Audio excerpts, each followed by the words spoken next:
B14 darah untuk siapa? Selesai mandi dan berganti baju, Maya merasakan tubuhnya sedikit demam.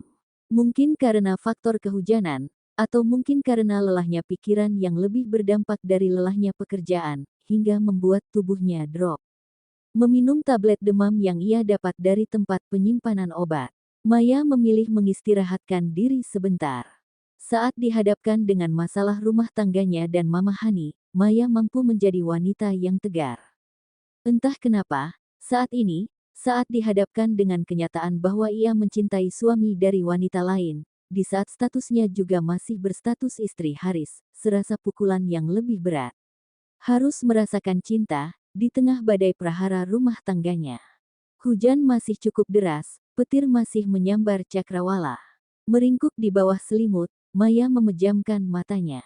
Hari ini ia meminta izin untuk masuk siang melalui pesan singkat yang ia kirim kepada Tante Rosa. Tak butuh lama, matanya terpejam, tertidur lelap karena efek obat, dan ia lupa tidak mengabari Dina. Derajat.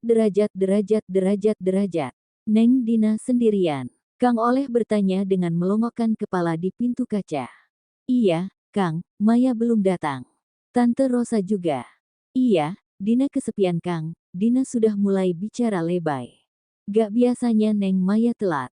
Masih dengan posisi kepala di dalam badan di luar. Ngomongnya jangan di pintu Kang Oleh.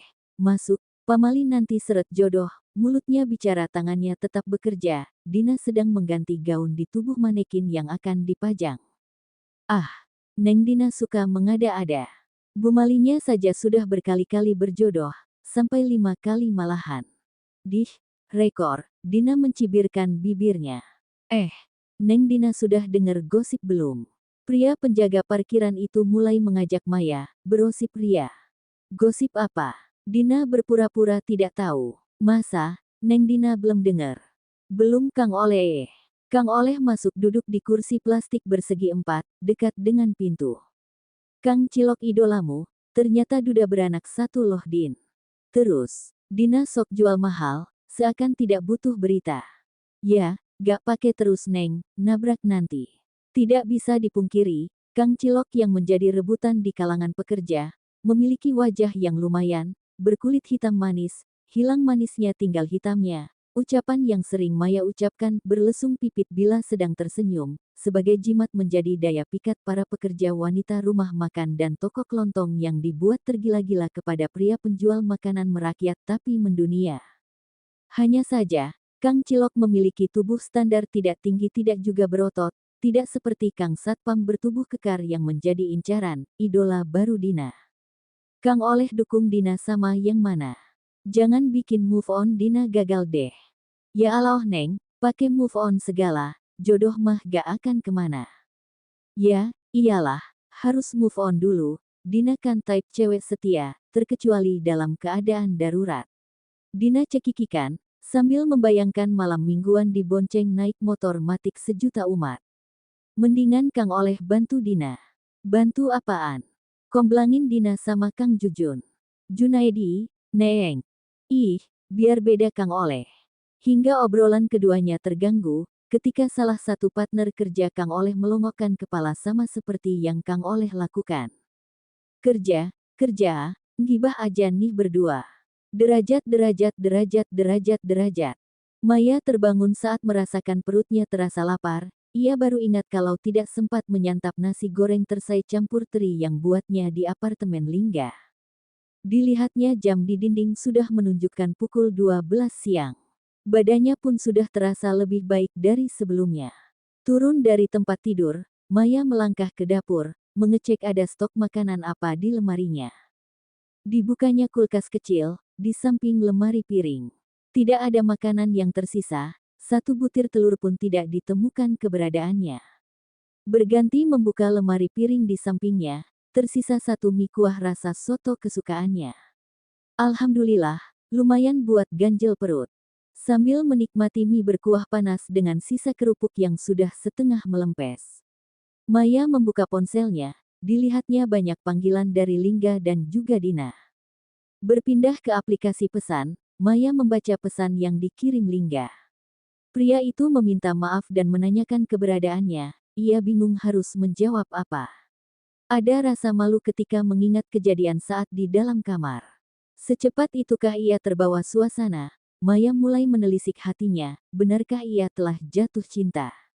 Tak ingin larut dengan pikirannya, Maya segera menghabiskan makanannya. Ia akan bersiap-siap berangkat ke butik bertemu dengan Dina, sosok teman yang mampu merubah suasana hatinya menjadi ceria. Derajat, derajat, derajat, derajat, derajat. Di gedung kabar pos, Lingga tengah berada di ruangan Jokro. Pria tua itu memanggil Lingga untuk membahas kinerja perusahaan yang sedang berkembang meningkat. Sedangkan Lingga mampu menjelaskannya dengan lugas. Papa percaya akan kemampuanmu, Ling. Perusahaan ini Papa bangun dari bawah hingga sampai sebesar ini. Dapatkan relasi yang benar-benar menguntungkan dan akan membawa dampak yang baik untuk kelangsungan perusahaan kita dan untuk memperkuat kedudukan Kabar Group. Papa senang kamu sudah mampu menjalin kerjasama dan mempererat hubungan baik dengan Tuan Dirga. Papa sangat mengenal Bastian Wijaya dari kami sama-sama mengenyam pendidikan. Dirga menuruni sifat dan karakternya yang tegas dalam mengolah perusahaan. Kamu harus banyak belajar darinya. Sebelum Papa pensiun dan menyerahkan segala tugas dan tanggung jawab yang besar kepadamu. Ya, Pa, Lingga akan berusaha, dengan tidak mengecewakan Papa.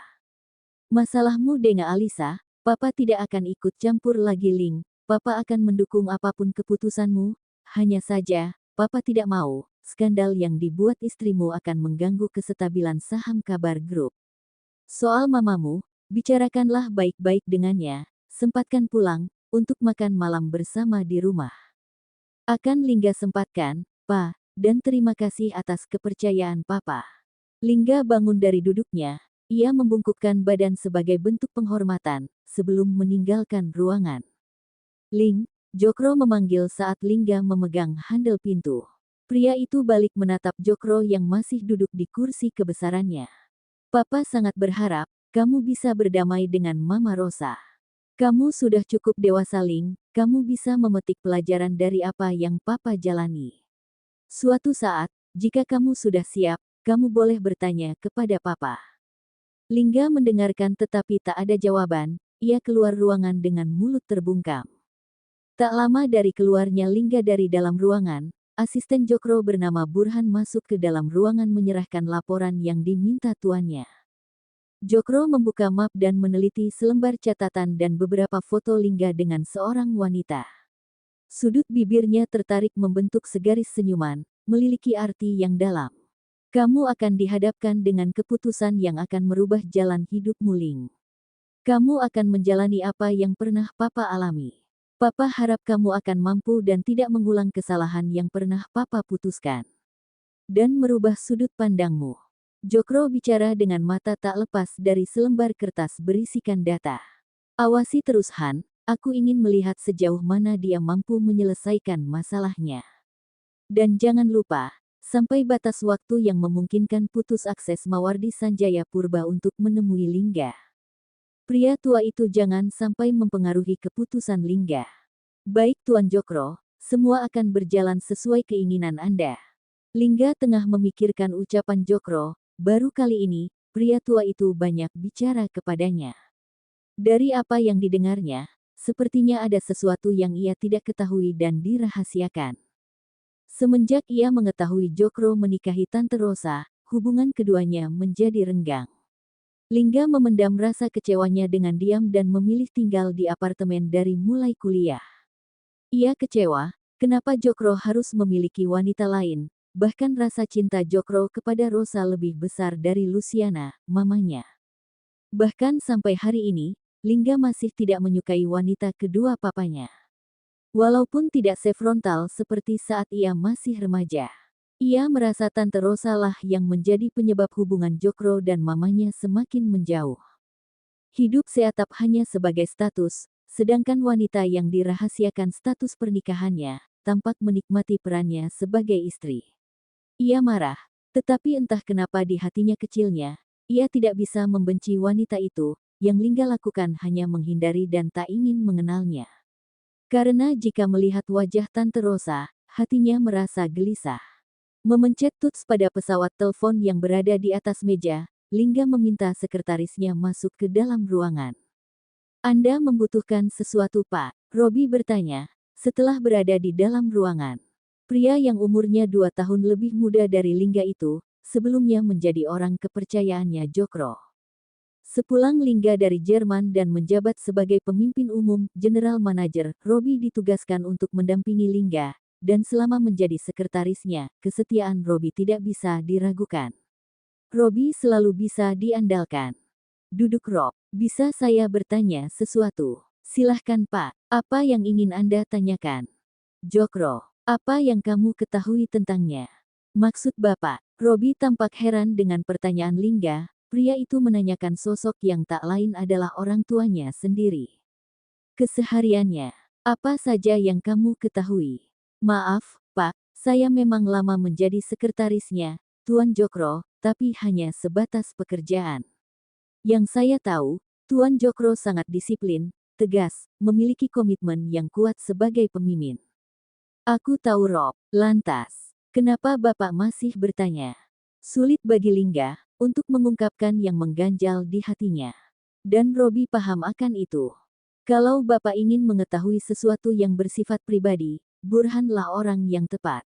Yang saya tahu Tuan Jokro sangat menjaga nama juga privasinya. Selama saya di Jerman, apa ada yang tidak saya ketahui Rob? Lingga masih terus mengorek informasi. Tolong kamu ingat lagi. Robi mengingat kembali kejadian mundur 3 tahun yang lalu, apa ada sesuatu yang ia lupakan. Tuan Jokro pernah tidak datang ke kantor selama 1 bulan, setiap hari saya harus melaporkan pekerjaan melalui email, dan jika harus bertemu dengan klien akan diwakilkan oleh Burhan. Saat itu, saya ditugaskan untuk mencari informasi, data, golongan darah seluruh karyawan yang memiliki golongan darah A resus negatif. Karena Tuan Jokro sangat membutuhkannya. A resus negatif.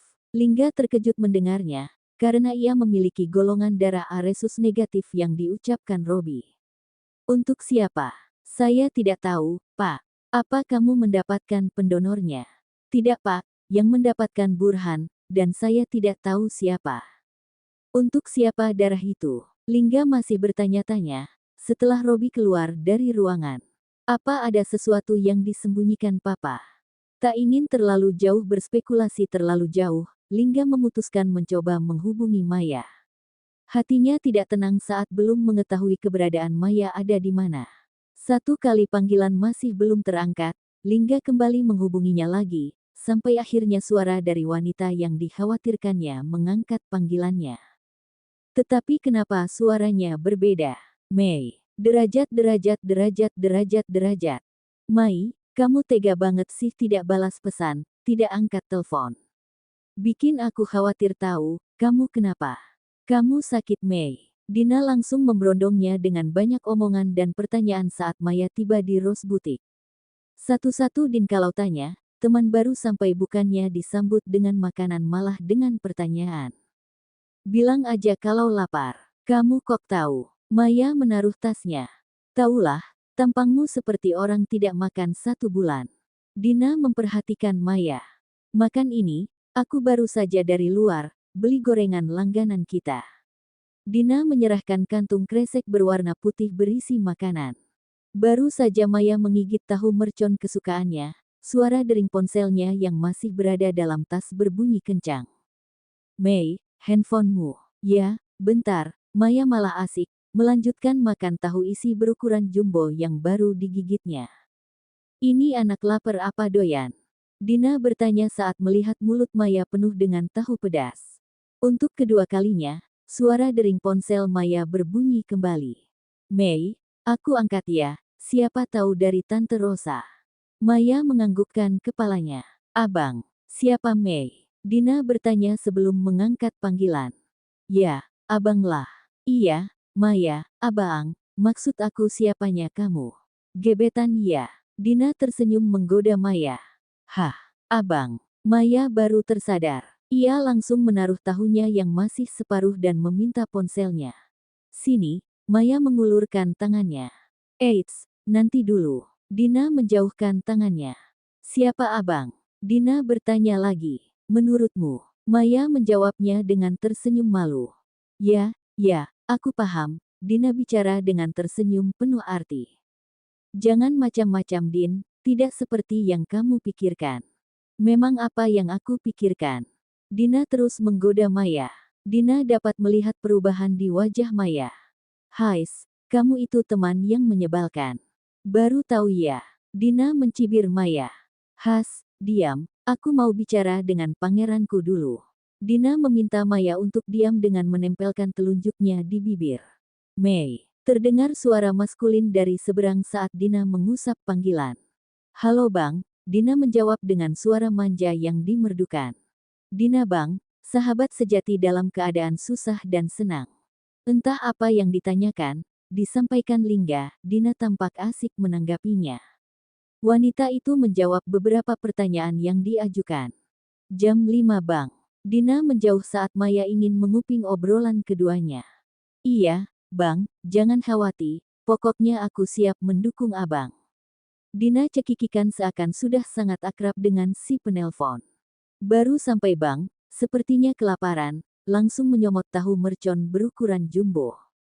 Belum Bang, siap Bang, Dina akan lakukan apapun buat Abang. Dina tertawa lebar, dua orang yang baru saja mengenal itu tampak asik mengobrol melalui sambungan telepon. Dia kepo Bang, Dina berkata saat melihat Maya melotot menatapnya. Ya, Bang, siap. Nanti Dina kirimkan nomornya. Ya, Dina tunggu. Oke Bang, bye. Sampai bertemu nanti sore. Dina menutup panggilan dan menyerahkan ponsel kepada pemiliknya setelah mengirim nomor kontaknya kepada Lingga.